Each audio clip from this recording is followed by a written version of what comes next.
Olá, segundo ano, tudo bem com vocês?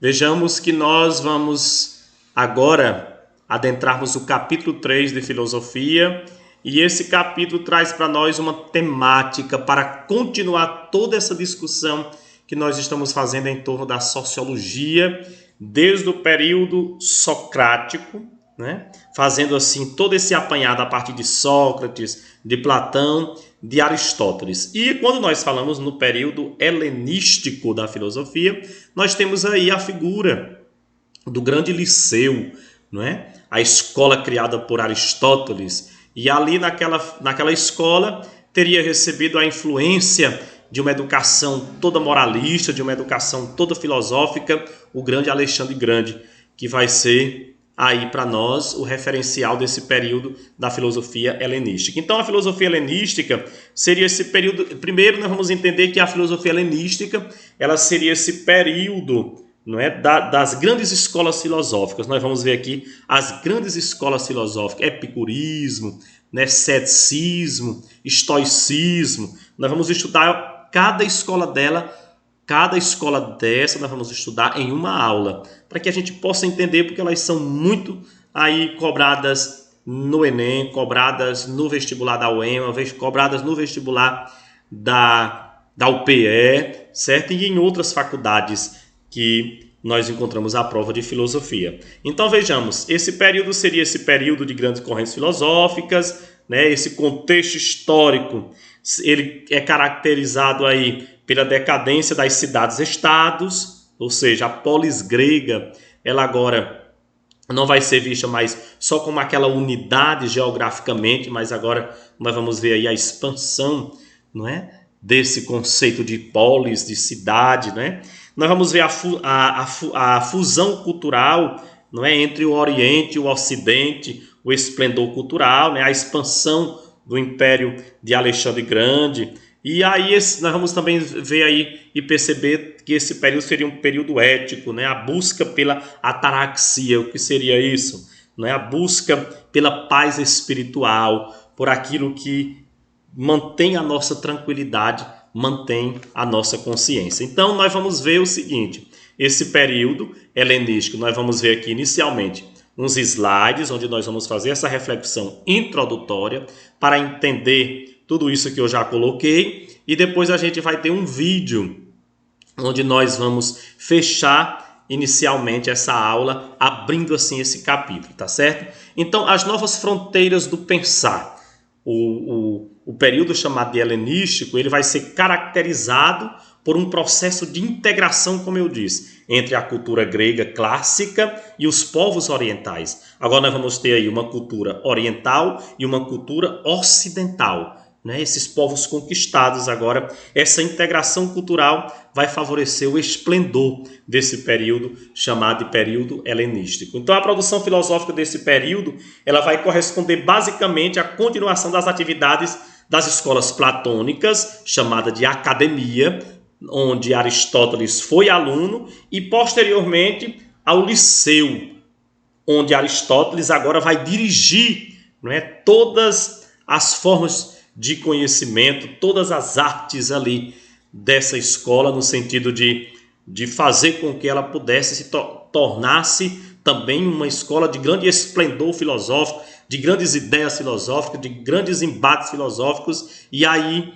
entre eles, nós vamos ver, entre seus alunos, nós vamos ter aí a presença de Alexandre Grande, né? E aí, esse liceu, assim como a escola platônica, né, vão estar respectivamente ligados aos dois grandes filósofos daquele período que nós estudamos anteriormente, né, o período socrático ali com Sócrates, Platão e Aristóteles. Então vejamos, com o declínio da participação do cidadão no destino da cidade, né, vejamos aí a decadência, né, há historiadores da filosofia que vão dizer que esse período teria sido o suicídio da polis grega, né?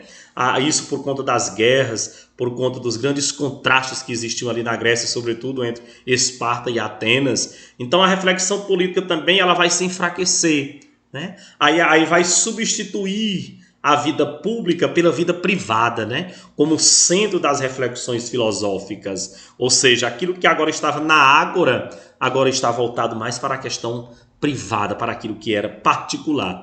As preocupações coletivas cedem lugar às preocupações individuais, ou seja, que cada indivíduo agora vai preocupar-se com o que pensa, com aquilo que projeta, com aquilo que idealiza, com aquilo que cria de fato conforme a sua capacidade filosófica de pensar. E as principais correntes filosóficas deste período vão tratar da intimidade, da vida interior do homem, que são essas escolas que nós veremos, né? Onde vão tratar, como nós vimos ali, da questão da paz interior, né? A questão da tranquilidade, né? De tudo aquilo que está inerente à condição particular de cada homem. Então, o período helenístico, ele vai do século IV a.C., né? Vai ter início aí no século IV a.C.,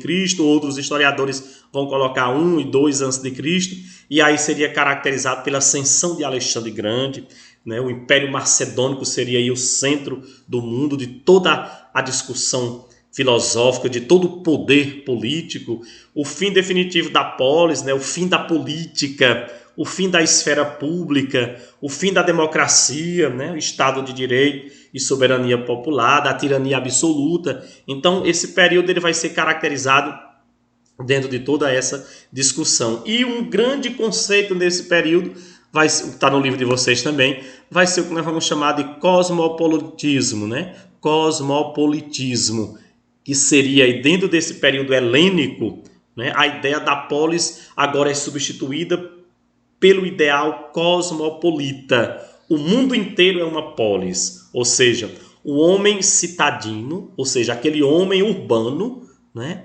É substituído pelo homem indivíduo, ou seja, aquele homem que está só naquela polis, ele agora é substituído pelo homem que está dentro de um contexto mais voltado para a questão do indivíduo, de si mesmo, né?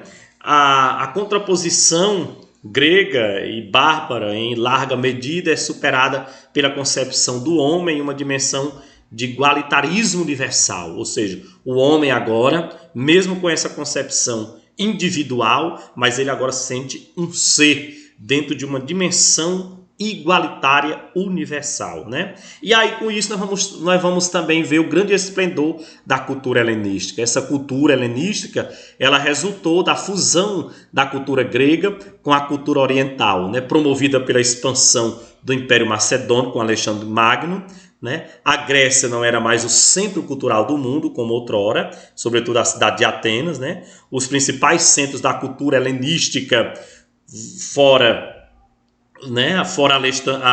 vão ser agora Alexandria, no Egito, Antioquia, na Turquia, Pergamo, na Ásia Menor, certo? Então vejamos que esse período ele traz toda uma mistura, uma junção daquilo que nós vimos anteriormente, que estava centrado somente na Grécia, mas agora vai se expandir do Ocidente para o Oriente e vice-versa. Tá bom? Então nós agora veremos o vídeo, que aí vai completar toda essa nossa discussão que nós iniciamos.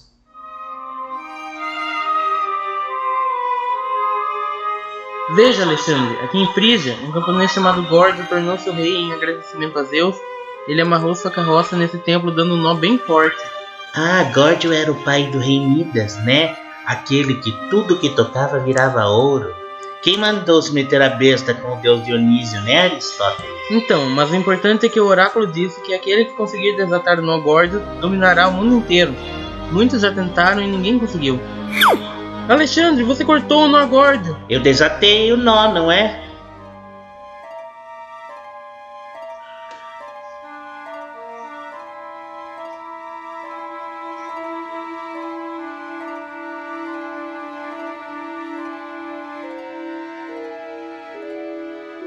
Sejam bem-vindos a mais uma aula da Fantástica Academia. Hoje destacaremos o período helenístico. Esse período é marcado pelo domínio macedônico, iniciando com Felipe II e seu filho Alexandre, que dominou boa parte do mundo antigo. Diz a lenda que Alexandre teria desatado o nó Górdio usando uma faca e acabou mesmo cumprindo o presságio. Tornou-se um imperador que dominou o mundo conhecido por eles na antiguidade.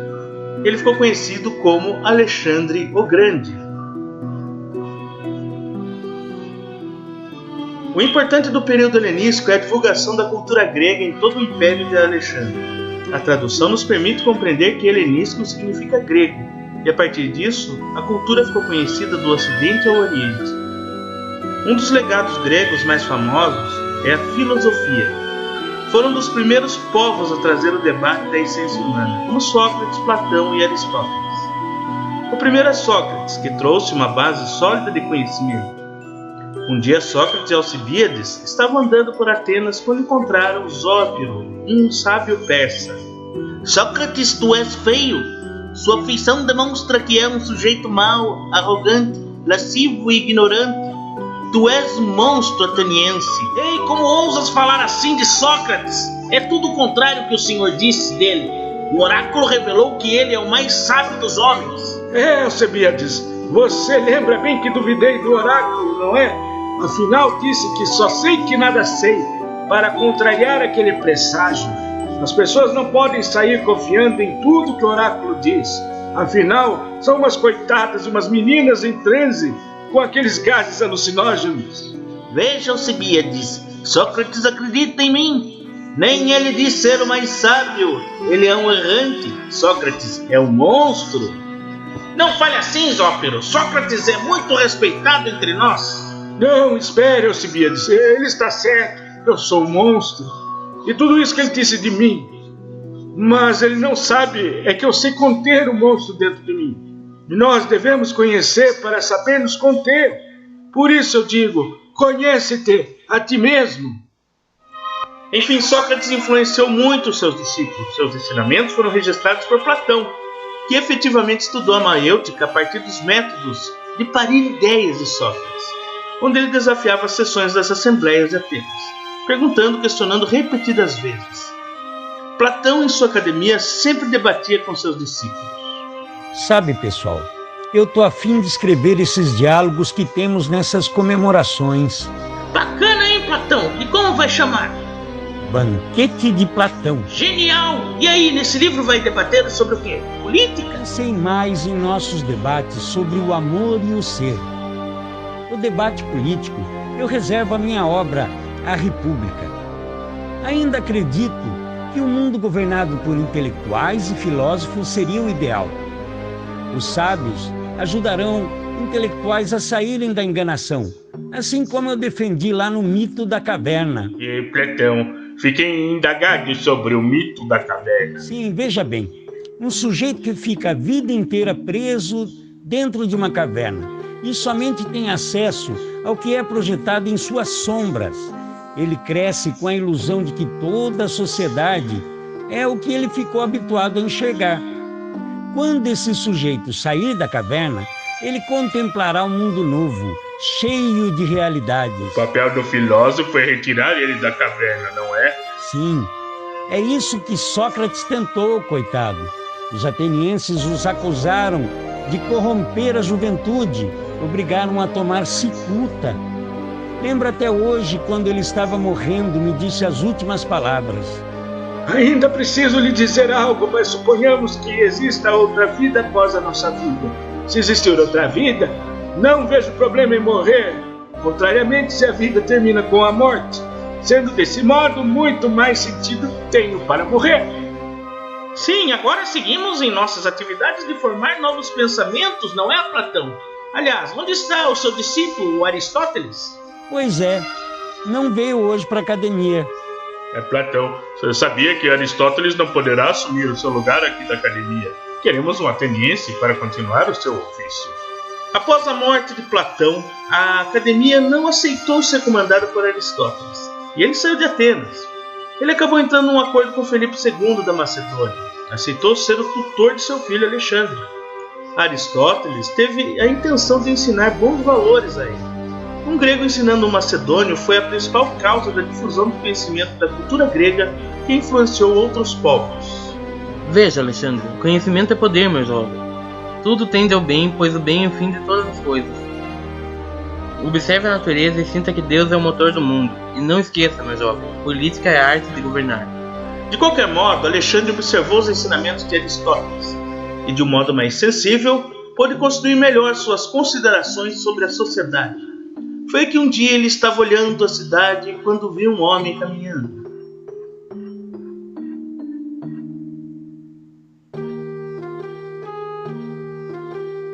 Olha, Alexandre, aquele é Diógenes. Vive nas ruas como um mendigo. Ele dorme num barril. Diz que é um homem muito sábio. Como é que acabou assim? Eu sei, eu conheço. Aristóteles falava-me dele. Ele anda com aquela lamparina procurando o homem ideal. Ele coloca na prática as ideias do cinismo e vive com a simplicidade como os cachorros que o acompanham. Ele vive como um cachorro. Em tese, é o princípio do cinismo. O grego kion significa cachorro e forma o conceito do kinismos, que é uma vida baseada na simplicidade, na ideia da vida de um cão, que não se engana com as pessoas. Eles logo sabem quem é bom e quem é mau. Isso tudo vem das ideias do estoicismo. Foi Aristóteles que me explicou sobre isso. Nossa, um homem desse poderia ser um conselheiro. Eu vou conversar com ele, essas pessoas precisam ser tratadas com respeito. Assim Alexandre vai até o barril de Diógenes e pergunta para ele: Diga, Diógenes, o que posso fazer para você, meu querido? Primeiro sai da frente, você está tapando o sol e fazendo sombra. Deixe-me sentir o sol e me esquentar.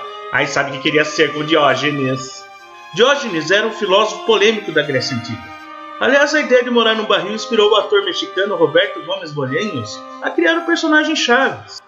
Outro legado grego foram as Olimpíadas, que eram esportes dedicados aos deuses do Olimpo, destacando as atividades do penátulo e o decátulo. Os deuses gregos formavam o panteão politeísta, onde Zeus era o deus dos deuses, e comandava a partir do Olimpo os deuses como Atena, Hera, Afrodite, Poseidon, Hermes, entre outros. A religiosidade era baseada nos rituais de evocação, como nos cultos do candomblé. Um guia, que era o oráculo, recebia o deus em seu corpo e passava as informações e presságios. Os rituais poderiam ser para melhorar a fertilidade da terra, por exemplo. Nesse caso, eles invocavam Pan, que era o deus da fertilidade. Pan era metade homem e metade cabra, e alojava-se no submundo de Hades. O ritual era feito num lugar escuro, com pouca iluminação, e havia muita tensão para a chegada de Pan no corpo do oráculo. Essa tensão era um medo antecipado, que dava uma agonia no ritual de evocação a Pan. Por isso, deu origem à palavra pânico. Outra importante contribuição da cultura grega é o teatro. Centrado nas ideias da tragédia e comédia, temos a figura dos personagens principais da peça, que são chamados de protagonista. Proto significa primeiro em grego, e agonia pode ser traduzida como aquele que luta ou sofre. Logo, o protagonista é o primeiro que sofre, mesmo na tragédia e na comédia. Temos uma peça famosa de Sófocles, chamada Édipo o Rei, onde o destaque é uma tragédia grega memorável, como o encontro de Édipo e a Esfinge, por exemplo. Decifra-me ou devoro-te? Pode perguntar, Esfinge. Hoje eu vou derrotar você. De manhã ando com 4 patas, de tarde ando com 2 patas, e de noite ando com 3 patas. Quem sou eu? Édipo pensou com cuidado, pois caso errasse a charada para a Esfinge, ela o devoraria, mas ele usou a lógica e deu a resposta. O homem, de manhã, representa a infância. Engatinhamos com 4 patas. De tarde representa a vida adulta. Caminhamos com 2 patas. E à noite a velhice. Andamos com 3 patas por causa da bengala. Como ousa me vencer? Vou devorá-lo a si mesmo, para que não conte a ninguém que tu me derrotaste. Nada disso. Acordos são acordos. Você sabe que nós os gregos somos bons em acordos. Mas, Édipo, o que eu vou te revelar é uma realidade tão dura que tu vais preferir ter sido devorado. É o que foi agora? Sabe sua amada esposa, a Jocasta? Então, meu caro, na verdade, ela é sua mãe. A revelação da história de Édipo, em que, sem saber, havia se apaixonado e envolvido com a própria mãe, termina em tragédia, pois ele acaba furando os 2 olhos, por não ter mais a coragem de olhar no espelho. Essa peça é associada às psicopatologias, quando um paciente conscientemente não consegue se desligar dos pais, é chamado complexo de Édipo. Outra peça remete aos tempos mais antigos, contando a trajetória de Prometeu, escrita por Ésquilo. Prometeu acorrentado conta a história trágica do titã Prometeu, que teria roubado o fogo dos deuses para levar para a humanidade. Mas como o fogo pode ser usado também como arma, ele acabou sendo castigado. Foi punido, tendo que ficar acorrentado numa rocha por toda a eternidade, sendo que cada final do dia um abutre vinha comer o seu fígado, que se regenera e repete o ciclo novamente. Quando falarem para vocês não brincarem com fogo, obedeçam. Então veja, Esse vídeo nos ajuda a compreender, a fazer, na verdade ele faz assim toda uma revisão desde a de Sócrates até agora o período helenístico, e assim a gente inicia esse capítulo. Façam leitura do capítulo e na próxima aula a gente volta a partir das escolas desse período chamado de helenístico, e nós já ouvimos até aí sobre o cinismo. Nós voltaremos então na próxima aula, começando nossos estudos sobre as histórias. Bom, sobre as escolas nesse período. Bom estudo, até a próxima.